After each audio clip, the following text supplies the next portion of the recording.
Hello guys, welcome back to our YouTube channel WS academy.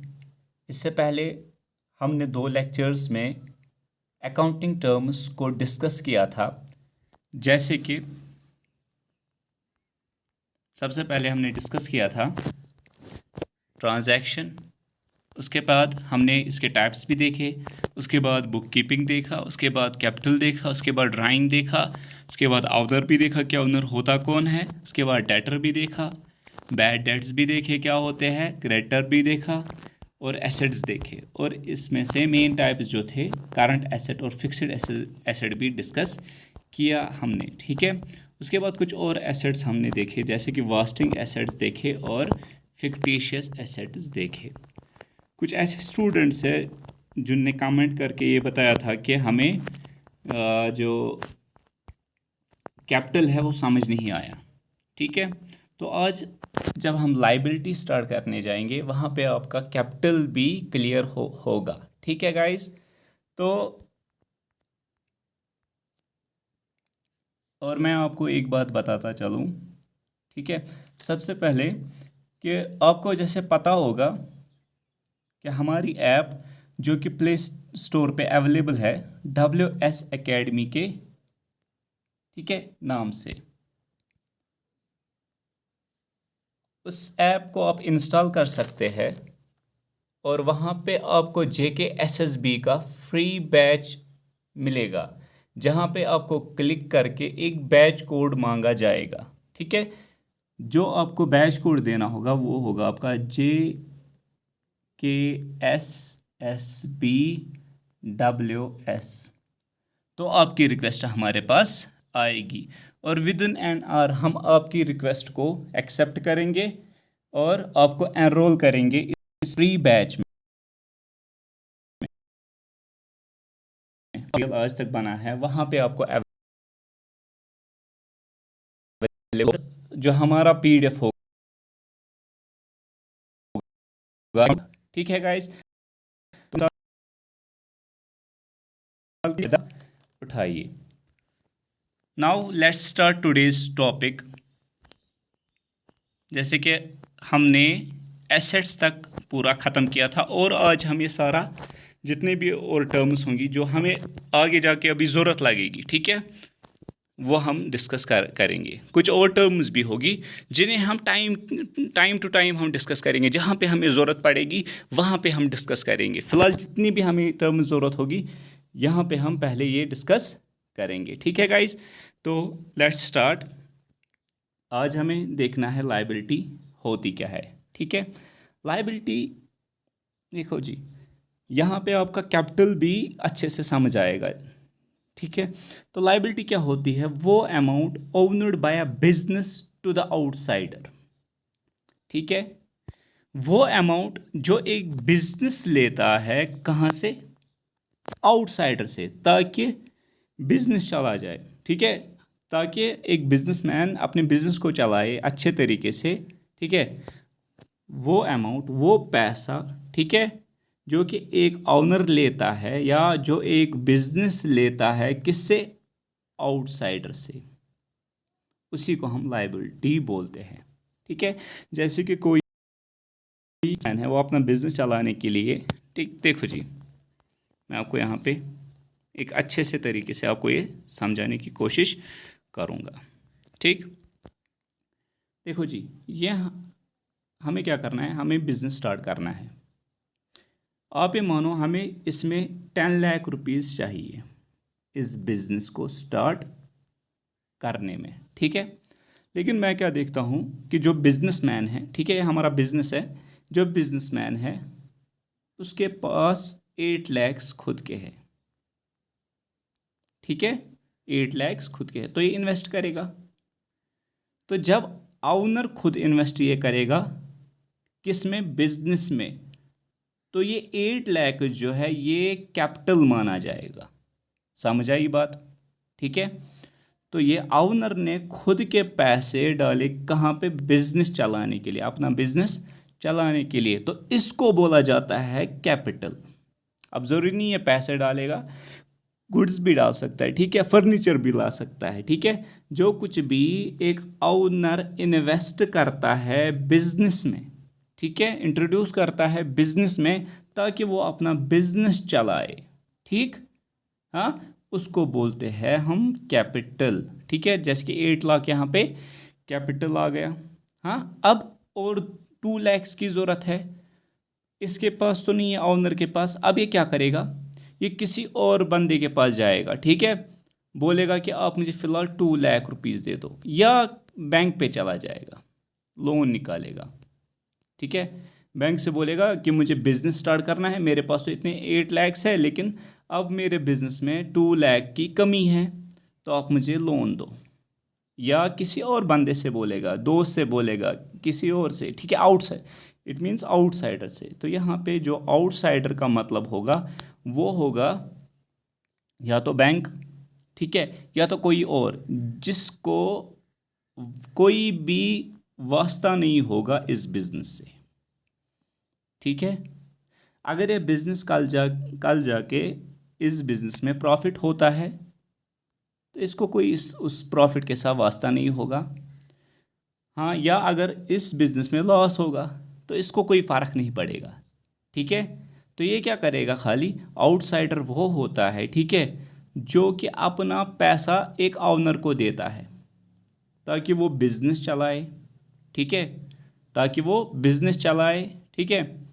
और इसमें इसका कोई फ़ायदा नहीं होता, ज़्यादा से ज़्यादा ये अपना कमीशन ले सकता है, ठीक है, या अपना इंटरेस्ट ले सकता है। जैसे कि मैं मानता हूँ यहाँ पे ये एक ओनर है ओ, ठीक है, इसने अपना पैसा 8 लाख रुपीज़ दिया। अब मैं मानता हूँ आउटसाइडर, यहाँ पे मैं लेता हूँ बैंक, ये लोन प्रोवाइड करता है इस बिज़नेस को 2 लाख, ठीक है। तो ये 2 लाख देगा, ठीक है। यहाँ पे 8 लाख दिए थे ओनर ने, यहाँ पे 2 लाख, तो बराबर कितने हो गए, 10 लाख। और इन्होंने बिजनेस स्टार्ट किया, एक ओनर ने बिजनेस स्टार्ट किया अपना 10 लाख से। तो यहाँ पे मैं क्या देखता हूँ, ये जो 8 लाख इसने इन्वेस्ट किया ओनर ने, ये इसे हम बोलेंगे कैपिटल। और जो ये 2 लाख एक्स्ट्रा आए, लेकिन कहाँ से, आउटसाइडर से। मेन चीज़ यहाँ पे है आउटसाइडर, ठीक है। तो इन्हीं 2 लाख को हम बोलेंगे लाइबिलिटी, ठीक है, समझ आया। तो ये जो 2 लाख यहाँ पे आ गए, इंट्रोड्यूस किया किसने, आउटसाइडर ने। इस बिजनेस को फ़ायदा हो या नुकसान हो, इस आउटसाइडर को कोई भी फ़र्क नहीं पड़ेगा, क्योंकि ये जो लाइबिलिटी है ना, ये बिजनेस को एक ना एक दिन वापस करनी पड़ती है। फॉर एग्ज़ाम्पल, एक आउटसाइडर आया, इसने बोला, ठीक है, ये आउटसाइडर है या लाइबिलिटी मानते हैं बिजनेस के लिए, ठीक है।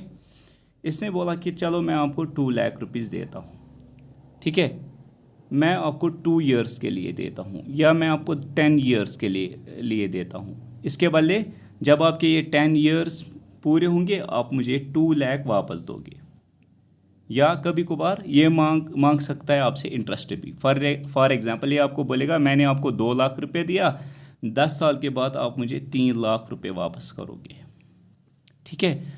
तो ये जो आउटसाइडर ने पैसे दिए किसको, बिजनेस को, ये बिजनेस के लिए ये पैसे लाइबिलिटी बनी। ये आउटसाइडर क्या बना यहाँ पे, लाइबिलिटी, ठीक है। तो कैपिटल और लाइबिलिटी में क्या फ़र्क है, कैपिटल और लाइबिलिटी में क्या फ़र्क है, यहाँ पे ओनर इन्वेस्ट करता है और यहाँ पे कौन देता है, यहाँ पे आउटसाइडर देता है। यहाँ पे ओनर और यहाँ पे आउटसाइडर, ठीक है। और यहाँ पे बिजनेस स्टार्ट होता है। और एक बात आप याद रखें, ठीक है, अब ये एक किस्म से, ठीक है, क्रेडिट लिया, ठीक है, लाइबिलिटी क्या बनी, क्रेडिट बना, ठीक, किसके लिए, बिजनेस के लिए। आप ये याद रखो हमेशा, जो कैपिटल भी होता है ना, ये बिजनेस के लिए होता है हमेशा लाइबिलिटी, मतलब ये बिजनेस के लिए क्रेडिट ही माना जाता है।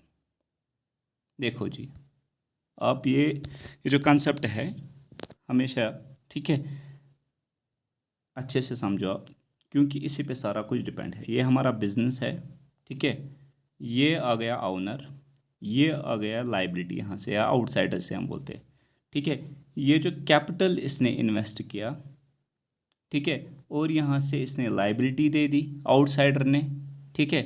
बिजनेस के लिए ये दोनों है, दोनों, ये बिजनेस के लिए दोनों क्या है, सॉरी, ये बिजनेस, जो बिजनेस है हमारा, ठीक है, बिजनेस के लिए दोनों कर्जदार है। ये जो बिजनेस है ना, खुद, ये खुद कर्जदार है दोनों का। ठीक, देखो जी, ये जो पॉइंट है ये ज़रूरी आपको समझना पड़ेगा। ये जो बिजनेस है, ठीक है, एक टाइम पे कैपिटल जो इसने इन्वेस्ट किया और दूसरे ने लाइबिलिटी इन्वेस्ट की, ठीक है। क्या आपको पता है बिजनेस के पास जब ये 10 लाख रुपीज़ आ गए, खुदा ना खासा अगर बिजनेस बंद किया गया, ठीक है, और यही 10 लाख रुपीज़ है, ये किसको, ये इसको कितना देगा, 2 लाख, ठीक है। और बिजनेस कितना देगा ऑनर को, ऑनर ही लेगा ना पैसे, उसके बाद अगर बिजनेस बंद होगा तो वो लेगा 8 लाख फॉर एग्जांपल। तो ये बिजनेस जो है ना, हाँ, बिजनेस खुद कर्जदार बनता है जब ऑनर भी इन्वेस्ट करेगा और जब आउटसाइडर भी देगा लाइबिलिटी। तो बिजनेस खुद कर्जदार बनता है किसका, एक तो ऑनर का भी। मैंने आपको कल भी बताया कि आपको बिजनेस और ऑनर ये दोनों अलग अलग चीज़ें हैं, ठीक है। बिजनेस को वापस करना पड़ेगा ऑनर को भी एक टाइम पे, और बिजनेस को वापस करना पड़ेगा ये पैसा लाइबिलिटी को भी, आउटसाइडर को भी, ठीक है। तो आई होप कि आपको ये समझ आया होगा। देखो जी, लाइबिलिटी मैंने अभी क्या बताई, ठीक है। देखो, amount owned by a business, ये बिजनेस लेता है ना कि बिजनेसमैन, ये बिजनेस लेता है अमाउंट किससे, लाइबिलिटी, ये सॉरी आउटसाइडर से, जिसे हम लाइबिलिटी बोलते हैं। जब बिजनेस के पास पैसा आएगा ऑनर के बगैर, जब बिजनेस के पास पैसा आएगा आउटसाइडर से, उस पैसे को हम बोलेंगे ये बिजनेस के लिए लाइबिलिटी है। समझ आया, ठीक है। या हम इसे और एक तरीके से हम बोल सकते हैं, ऑल द एक्सटर्नल ऑब्लिगेशन, जो एक्सटर्नल ऑब्लिगेशंस होगी of A business concern the benefit of which derived for a longer period of time, ठीक है। जो भी एक्सटर्नल ऑब्लिगेशंस होगी, कर्जा होगा, ठीक है, बिजनेस के लिए जो कर्जा होगा, लेकिन एक्सटर्नल कर्जा, ना कि ऑनर का, ठीक है। हाँ, वो कर्जा बिजनेस क्यों लेता है, क्योंकि वो बेनिफिट कमाए, वो फ्यूचर में और वो लॉन्ग पीरियड के लिए होता है। लाइबिलिटी क्या होती है, लॉन्ग पीरियड के लिए होता है, ठीक है। Which we have to repay off in future, जो हमें ज़रूरी वापस करना पड़ेगा फ्यूचर में, चाहे 10 साल के बाद, 50 साल के बाद, 2 साल के बाद, ठीक है। वो एक्सटर्नल ओब्लिगेशंस, ठीक है, जो बहुत टाइम तक होता है, जो बिजनेस लेता है आउटसाइडर से, ताकि वो बिजनेस जो है बेनिफिट कमाए, हाँ, और वही पैसा जो कि उस बिजनेस को वापस करना पड़ेगा फ्यूचर में, उसी को हम लाइबिलिटी बोलते हैं, ठीक है। जैसे कि एग्जांपल अगर हम देखते हैं, लोन फ्रॉम बैंक, बैंक से हम लोन लेते हैं, ठीक है, 10 साल के लिए, 5 साल के लिए, लेकिन हमें तो वापस करना पड़ेगा उस बिज़नेस को, तो वो लोन वापस करना, तो ये भी एक लाइबिलिटी बनी। क्रेडिटर होता है, ठीक है, फॉर एग्जांपल होलसेलर के पास जाएगा कोई रिटेल वाला और वहाँ से कुछ सामान गुड्स लेगा, लेकिन क्रेडिट पे, एक ना एक दिन तो उसको वापस पैसे देने होंगे, ठीक है। और तो यहाँ पे भी ये लाइबिलिटी बनी, तो ये बिज़नेस को वापस, ये भी तो आउटसाइडर है कि नहीं, ये थोड़ी कोई ऑनर है खुद, ठीक। बैंक भी यहाँ पे आउटसाइडर है, इसलिए लाइबिलिटी मानेंगे। क्रेडिटर भी यहाँ पे आउटसाइडर है, लाइबिलिटी मानेंगे। लोन फ्रॉम स्पाउस, स्पाउस क्या होता है, फॉर एग्जांपल लाइफ पार्टनर। यहाँ पे अगर कोई ऑनर है, इसका कोई लाइफ पार्टनर है, लाइफ पार्टनर मीन्स या तो हस्बैंड हो सकता है या फिर, ठीक है, ऑनर को क्या करना है, बिजनेस स्टार्ट करना है या बिजनेस चलाना है, ठीक है। और ये पैसे मांगेगा किससे, कुछ पैसे मांगेगा लाइफ पार्टनर से, बोलेगा कि आप मुझे फॉर एग्जांपल गोल्ड दे दो, मैं आपको ये गोल्ड जो है 3 साल के बाद वापस करूँगा। जब बिजनेस को वापस करना पड़ेगा किसी को, ना कि ऑनर को, चाहे वो उसका लाइफ पार्टनर ही क्यों ना हो, चाहे उसका स्पाउस ही क्यों ना हो, ठीक है। तो ये स्पाउस भी उस टाइम क्या बन जाता है, आउटसाइडर। तो ये जो बिजनेस के लिए पैसा, जो बिजनेस के पास पैसा आया आउटसाइडर से, ठीक है, लाइफ पार्टनर से, ठीक है, ओनर के लाइफ पार्टनर से, तो ये इसके लिए लाइबिलिटी बनी बिजनेस के लिए। इसका जो स्पाउस जो है, ठीक है, लाइफ पार्टनर जो है ओनर का, लाइफ पार्टनर भी इसका क्या बना, लाइबिलिटी। समझ आया। तो यहाँ पे ये खुद ओनर नहीं बनता इसका लाइफ पार्टनर, ठीक है। ओनर का जो लाइफ पार्टनर जहाँ से ये पैसे लेता है, लेकिन इसको ये वापस करना पड़ता है कुछ टाइम के बाद, चाहे गोल्ड ले लिया कुछ और ले ले, ठीक है। तो उस टाइम लाइफ पार्टनर भी क्या बन जाता है, लाइबिलिटी, ठीक है, क्योंकि आउटसाइडर होता है ना कि ओनर होता है, ठीक है। हाँ, उसके बाद हम टाइप्स की बात करते हैं। टाइप्स में दो है, करंट लाइबिलिटी और नॉन करंट। जैसे कि आपको पता है करंट एसेट भी हमने पढ़ा था, जो कि हमने क्या करना है, जो एसेट, ठीक है, जो कि एक साल में या विद इन 1 ईयर, एक साल से कम कम, जो हमें क्या देगा, जो कन्वर्ट होगा कैश में। इसी तरह लाइबिलिटी, वो लाइबिलिटी जो हमें रिपे करनी पड़ेगी विद इन ए ईयर या और लेस देन ए ईयर, तो उसको हम बोलते हैं करंट लाइबिलिटी। और वो लाइबिलिटी जो हमें, ठीक है, एक साल के बाद वापस करनी पड़ेगी, तो उसे हम बोलते हैं नॉन करंट या फिक्स्ड लाइबिलिटी, ठीक है। तो जैसे कि आपने, जैसे कि क्रेडिटर है, एक एग्जांपल लेते हैं, क्रेडिटर, ठीक है, आपको उसको 2 महीने के बाद ही पैसे वापस देने हैं। होलसेलर को क्या पैसे देने हैं, आपने कोई गुड्स लिए उससे, ठीक, और आपने क्रेडिट पे लिया, आपने बोला कि 2 मंथ्स में मैं आपको पैसे वापस दूंगा। तो ये जो क्रेडिटर बना हमारा, ये जो पर्सन है, होलसेलर है, क्रेडिटर है, ठीक है, तो इसको हमने 2 महीने के बाद ही देने हैं पैसे वापस। तो ये हमारा कौन सा लाइबिलिटी बनेगा, करंट लाइबिलिटी, क्योंकि ये विद इन अ ईयर और लेस देन ईयर में हमें वापस करना पड़ा। और अगर हम फॉर एग्जांपल बात करते हैं loan from bank, loan from bank की बात करते हैं, फॉर एग्जांपल ये 3 इयर्स में हमने वापस करना है, ठीक है। तो ये मोर देन 1 ईयर हुआ, लेकिन वापस तो रिपे तो करना है, दैट मीन्स ये लाइबिलिटी है, आउटसाइडर से हम लाइबिलिटी लेते हैं, तो इसको हम बोलेंगे उस टाइम नॉन करंट लाइबिलिटी, ठीक है। जो एक साल के बाद हमें पैसा देना पड़ेगा वापस, बिजनेस को वापस पैसा देना पड़ेगा, तो उसका हम बोलते हैं नॉन करंट लाइबिलिटी। अगर पैसा देना पड़ेगा एक साल से पहले पहले, उसको हम बोलेंगे करंट लाइबिलिटी, ठीक है गाइस। आई होप कि आपको ये समझ आया होगा। तो आगे हम बढ़ते हैं। उसके बाद आता है कंटिंजेंट लाइबिलिटी, शायद ये भी पूछ सकते हैं, ठीक है, आपको ये भी ज़रूरी देखना है। कंटिंजेंट लाइबिलिटी होती क्या है, ये एक्चुअल लाइबिलिटी नहीं होती, बल्कि मे बी ये फ्यूचर में लाइबिलिटी बन सकती है। अभी आप बताओगे कि कैसे। जैसे कि फॉर एग्जांपल मैं क्या बता रहा हूँ, आप किसी कंपनी में जॉब करते थे, ठीक है, आपने क्या बोला कि मैंने 2 डेज़ आपकी कंपनी में ज़्यादा काम किया है। फॉर एग्ज़ाम्पल आपकी सैलरी जो कंपनी की थी 31st को आ गई, लेकिन आपने एक्स्ट्रा 2 डेज़ दिए थे, ठीक है, 2 डेज़ आपने एक्स्ट्रा दिए थे, और कंपनी क्या आपको बोल रही है कि हम आपको इतने ही पैसे वापस करेंगे, हमारे जो कंपनी के नॉर्म्स है, इतने ही पैसे हम वापस, मतलब सैलरी हम 31st तक ही दे सकते हैं, क्योंकि जो आपके 2 डेज़ है वो आपके कट जाएंगे, ठीक है। आप क्या करोगे, आप मे बी केस भी कर सकते हो, ठीक है।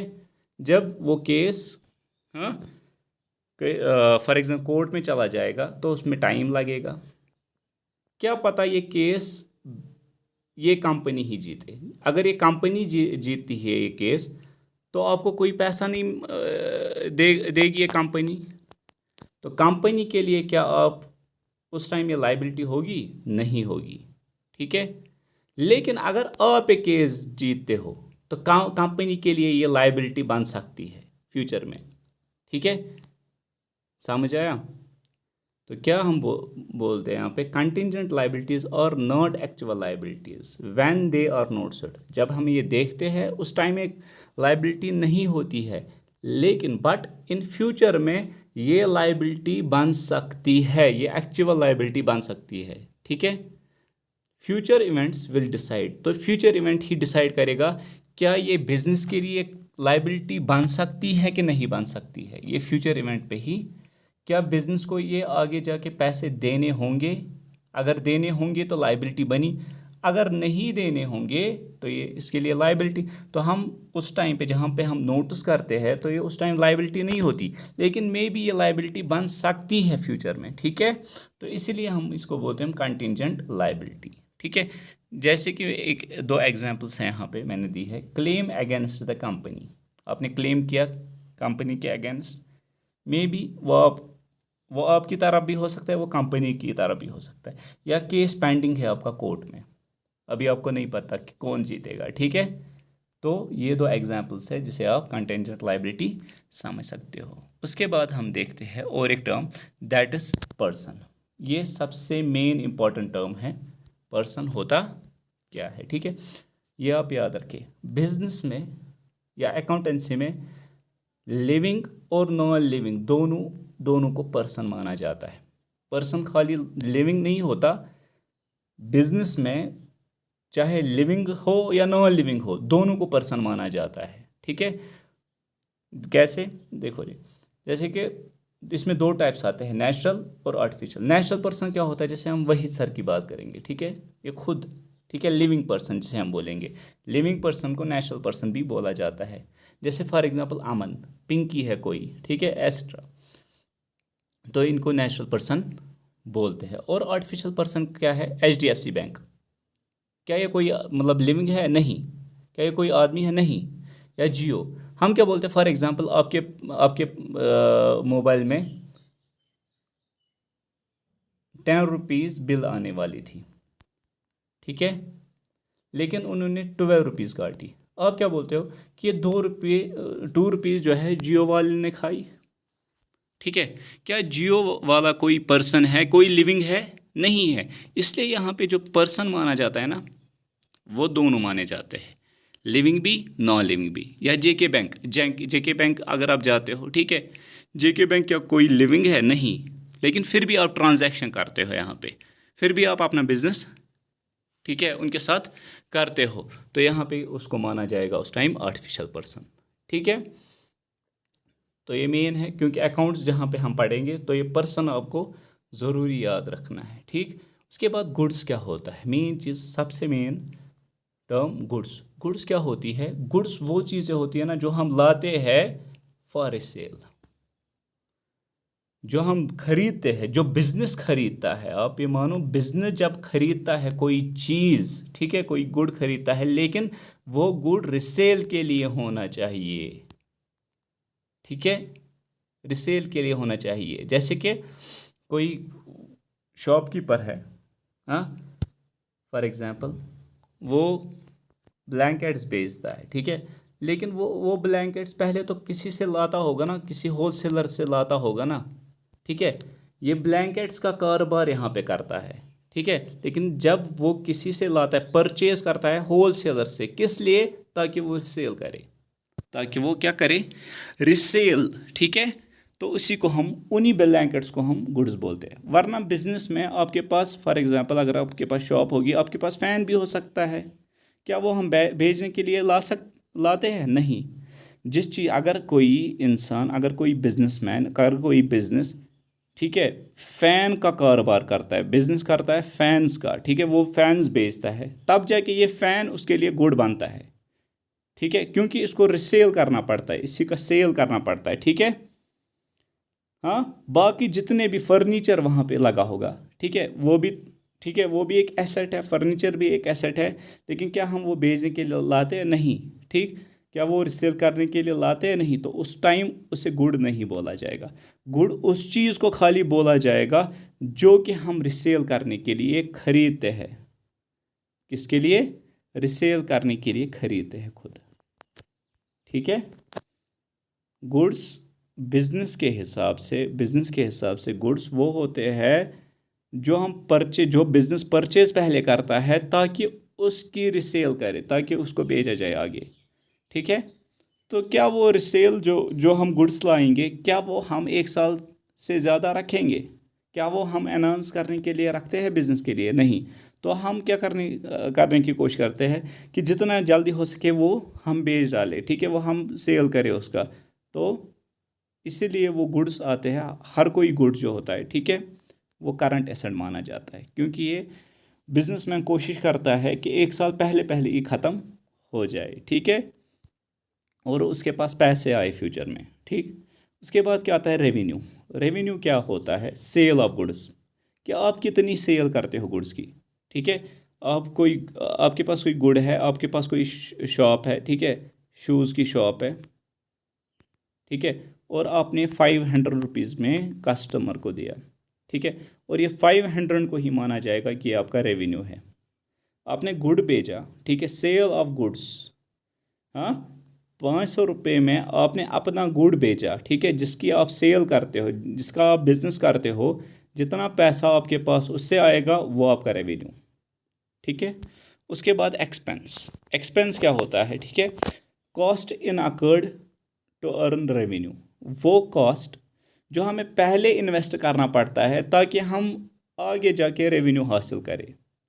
जैसे कि देखो जी, मैं कैसे आपको समझाता हूँ, ठीक है। आपने अभी भेजा 500 में कोई गुड, क्या आपने वो 500 में लाया होगा? नहीं। मे बी आप सपोज करो कि 300 में लाया है आपने पहले होल सेलर से, ठीक है। तो ये आपने पहले खुद इन्वेस्ट किए ना पैसे, इस रेवेन्यू को कमाने के लिए पहले आपने खुद पैसे इन्वेस्ट किए ताकि आप ये वाला रेवेन्यू जो है हासिल करो, ठीक है। जो आपने पैसे खुद इन्वेस्ट किए हैं, जो आपने cost incur to earn, जो आपने पैसे खुद डाले हैं ताकि आप रेवेन्यू हासिल करो, उन पैसों को हम बोलते हैं हम एक्सपेंस, ठीक है। तो आपने पहले 300 में ख़रीदा, आपने वो भेजा 500 में, ठीक है। तो 500 आपका यहाँ पे रेवेन्यू बना और 300 यहाँ पे आपका एक्सपेंस बना। और यहाँ पे अगर हम देखते हैं प्रॉफिट कितना आया, 200। आपने 300 में खुद कमाया था, ठीक है, खुद लाया था, लेकिन आपने बेचा 500 में, दैट मीन्स आपके पास प्रॉफिट जो बचा 200। या ज़रूरी नहीं है ऐसा हो, कभी कभार क्या होता है, आपने कोई प्रोडक्ट लाया 300 में, सॉरी, आपने कोई प्रोडक्ट लाया है 300 में, लेकिन आप क्या करते हो, आप 250 में ही बेचते हो। आप बोलते हो कि नहीं, ये प्रोडक्ट जो है ये मेरे काम का नहीं है, इससे मैं ज़्यादा पैसे नहीं कमाऊंगा, ठीक है, इसलिए अगर मेरे पास कोई, अगर मैं इससे कम भी भेजूंगा वो मेरे लिए बेहतर है। कितना रुपीज़ कितना आया, लॉस कितना आया, 50। दैट मीन्स अगर इसका ये मतलब है, अगर हम देखते हैं प्रॉफिट, प्रॉफिट हम ऐसे बोल सकते हैं, excess of revenue over expense, कितना ज़्यादा आपका रेवेन्यू है एक्सपेंस से।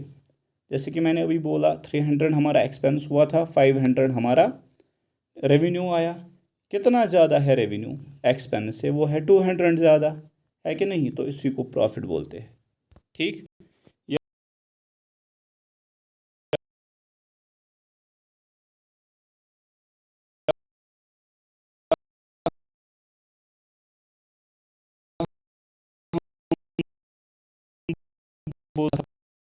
लेकिन आपने कितना बेचा, 250 में, तो यहाँ पे एक्सपेंस ही ज़्यादा है किससे, रेवेन्यू से। तो कितना ज़्यादा एक्सपेंस है, वो है 50 रुपीज़ एक्सपेंस ज़्यादा, तो इसी 50 रुपीज़ को हम बोलेंगे लॉस, ठीक है। एक्सेस ऑफ एक्सपेंस, कितना ज़्यादा एक्सपेंस हुआ है लॉस से, सॉरी रेवेन्यू से, तो उसी को हम बोलते हैं हम लॉस, ठीक है। अगर एक्सपेंस ज़्यादा है रेवेन्यू से तो लॉस होगा हमेशा, अगर एक्सपेंस कम है रेवेन्यू से तो हमेशा प्रॉफिट ही आएगा, ठीक है। उसके बाद हमें देखना है गेन होता क्या है, ठीक है। गेन होता क्या है, amount earned from other than normal trading activity is called a gain.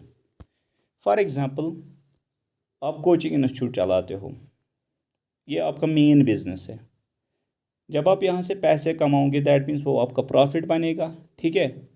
लेकिन अगर आप वही प्रॉफिट इन्वेस्ट करोगे, आप लैंड वहाँ पे कहीं लोगे, ठीक है।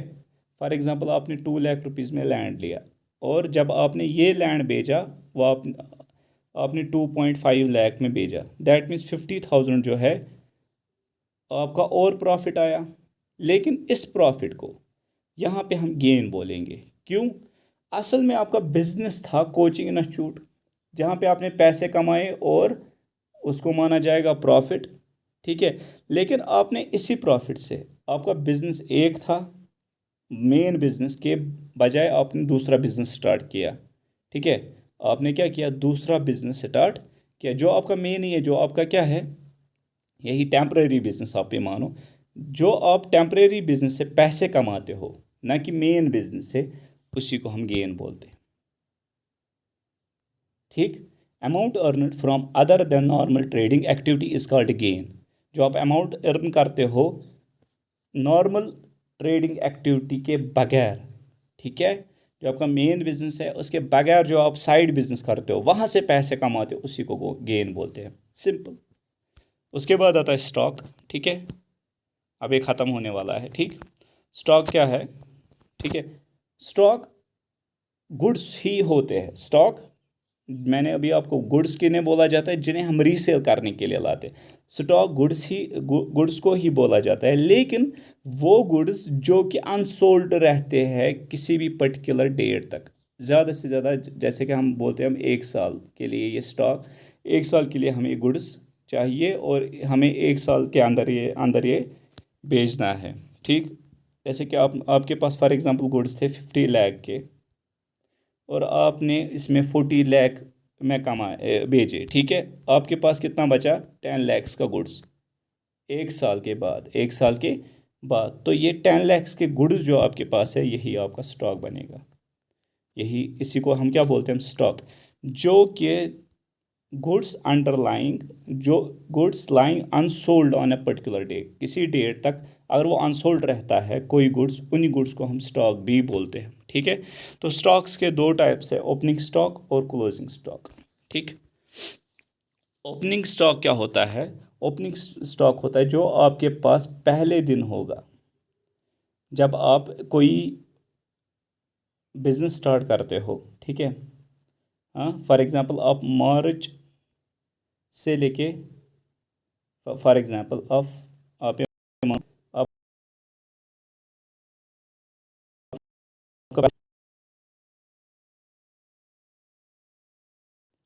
है कि नहीं? ये जो आपके पास गुड्स थे पहले साल के, ठीक है, हाँ, जो आपने, ये आपका ओपनिंग स्टॉक बना, और ये वाला क्लोजिंग स्टॉक। लेकिन अब आप ऐसे नहीं इसे बोल सकते हैं कि ये ओपनिंग स्टॉक है और ये क्लोजिंग स्टॉक है। मेन चीज़ सबसे पहले आता है क्लोजिंग स्टॉक। जब आपके पास क्लोजिंग स्टॉक होगा ना, तभी जाके आपका ओपनिंग स्टॉक बनेगा। कैसे? आपने बिजनेस स्टार्ट किया, ठीक है, आपका 1 साल हुआ और आपके पास फॉर एग्जांपल 10K के गुड्स बचे, तो ये आपका क्लोजिंग स्टॉक बना, क्योंकि लास्ट डेट पे है। लेकिन जब ही दूसरा साल आएगा, दूसरा डे आएगा, ठीक है, आपके पास ये 10K का गुड तो आपके पास होगा ही, ठीक है। जब ये 1 साल ख़त्म होता है, जो भी आपके पास गुड्स बचते हैं अनसोल्ड गुड्स, उन्हें हम बोलते हैं हम क्लोजिंग स्टॉक। और यही स्टॉक तो होगा ना दूसरे दिन भी, जहाँ से आपका दूसरा साल स्टार्ट होगा। तो जब आपके पास यही गुड्स होंगे, यही 10K के गुड्स होंगे दूसरे साल भी, ठीक है, इन्हें हम उस टाइम बोलेंगे ओपनिंग स्टॉक। तो पहले, सबसे पहले क्लोजिंग स्टॉक बनता है और उसके बाद ओपनिंग स्टॉक, ठीक है। क्या बोलता है? Closing stock of this year, closing stock of this year is opening stock of next year. जो आपका क्लोजिंग स्टॉक होता है इस साल का, वही आपका ओपनिंग स्टॉक बनता है नेक्स्ट ईयर का, ठीक है। इसे हम अच्छे से समझेंगे आगे, जब हम आगे आगे बढ़ेंगे और समझने की कोशिश करेंगे, ठीक है। उसके बाद आता है परचेज। परचेज का मतलब क्या होता है? The term purchase is purchase of goods only. आप परचेज करते हो, आप बेचते हो किसी को, लेकिन आपके जो गुड्स है, खाली गुड्स को, ठीक है। ये जो परचेज का टर्म है ना, ये खाली परचेज किसका आता है? गुड्स का। फॉर एग्जांपल आप किसी बिजनेस का काम करते हो, शूज़ का काम करते हो, ठीक है। आपके पास इसमें फ़ैन भी है बिजनेस में, ठीक है, एनहांस करने के लिए। आपने जब शूज़ भेजा, ठीक है, क्योंकि आपका गुड ही था, तो इसे हम बोलेंगे क्या? परचेज। लेकिन अगर आपके पास फॉर एग्जाम्पल, अगर आपके पास अब फ़ैन है, आप चाहते हो कि एसी में लगाऊं, ठीक है, और ये फ़ैन को मैं किसी किसी को भी और भेजूं, फॉर एग्ज़ाम्पल आपने ये फ़ैन 5K में भेजा, ठीक है, लेकिन ये आपका गुड नहीं था। ठीक, तो इसको हम तब परचेज नहीं मानेंगे। परचेज कब हम मानेंगे? जब आप खाली अपने गुड्स की सेल करोगे, अपने गुड्स को भेजोगे। पर सॉरी, हाँ, सॉरी, मैं सेल की बात कर रहा था। सेल किसे किसे हम कहेंगे? ठीक है, जब हम सेल करेंगे खाली सेल ऑफ गुड्स का, जब हम भेजेंगे कोई अपना ही गुड, ठीक है, जितना भी वहाँ से पैसा आएगा वो हम बोलेंगे सेल। ठीक है, लेकिन जब हम खरीदेंगे, सॉरी, हाँ, मैं परचेज का नाम लेके सेल्स बता रहा था, इसके लिए मैं सॉरी बोल रहा हूँ। ठीक है, परचेज मीन्स जब हम, मतलब पहले तो हम परचेज करेंगे ना किसी से, अगर हमें, ठीक है, जो परचेज हम अपनी गुड्स के लिए करते हैं, ठीक है, होलसेलर से हमें पैसे, सॉरी, गुड्स लेने हैं, ठीक है, तो हमने परचेज गुड्स किए जो हमें आगे जाके रिसेल करने हैं, ठीक है, तो उन उसी टाइम हम बोलेंगे इसका परचेज, ना कि किसी और। फॉर एग्ज़ाम्पल मुझे फ़ैन भी ख़रीदना पड़ेगा, ठीक है, अपने लिए, अपने बिज़नेस के लिए, हाँ, लेकिन हमें ये रिसेल नहीं करना है, तब जाके हम इसे परचेज़ नहीं बोलेंगे। परचेज़ तब बोलेंगे जब हम खाली गुड्स खरीदेंगे, ठीक है, और सेल कब बोलेंगे? जब हम बेचेंगे क्या? खाली गुड्स। ठीक है, तो टू टाइप्स ऑफ परचेज़ भी होते हैं, टू टाइप्स ऑफ सेल भी होते हैं। परचेज़ कैश परचेज़ भी हो सकता है, आप कोई ख़रीदोगे चीज़ बिज़नेस के लिए जो आपको रिसेल करना पड़ेगा कैश में, तब कैश परचेज। लेकिन आप कभी कभार उधार से भी खरीदोगे, ठीक है, क्रेडिट पे भी खरीदोगे, तब जाके क्रेडिट परचेज हम बोलेंगे। अगर इसमें भी दो टाइप्स आते हैं, सेल, कैश सेल भी हो सकती है, आपने से बेचा और आपने पैसे लिए, ठीक है, कैश में, या आप बेच सकते हो उधार पे भी, ठीक है, तब जाके क्रेडिट सेल माना जाएगा। और सेल को ही हम दूसरा नाम बोलते हैं, हम क्या, एक सेकेंड, सेल को ही हम दूसरा नाम बोलते हैं हम टर्नओवर। सेल को हम क्या बोलते हैं? हम टर्नओवर। तो ये आपके जो कुछ अकाउंटिंग टर्म्स है ये आपके ख़त्म हो गए, और इसी बेस पे हमें आगे बढ़ना पड़ेगा। कल हम इंशाल्लाह अकाउंटिंग प्रिंसिपल स्टार्ट करेंगे, वो अब आपको ईज़िली समझ आएगा। तो थैंक यू गाइस, अल्लाह हाफिज़, कल मिलते हैं।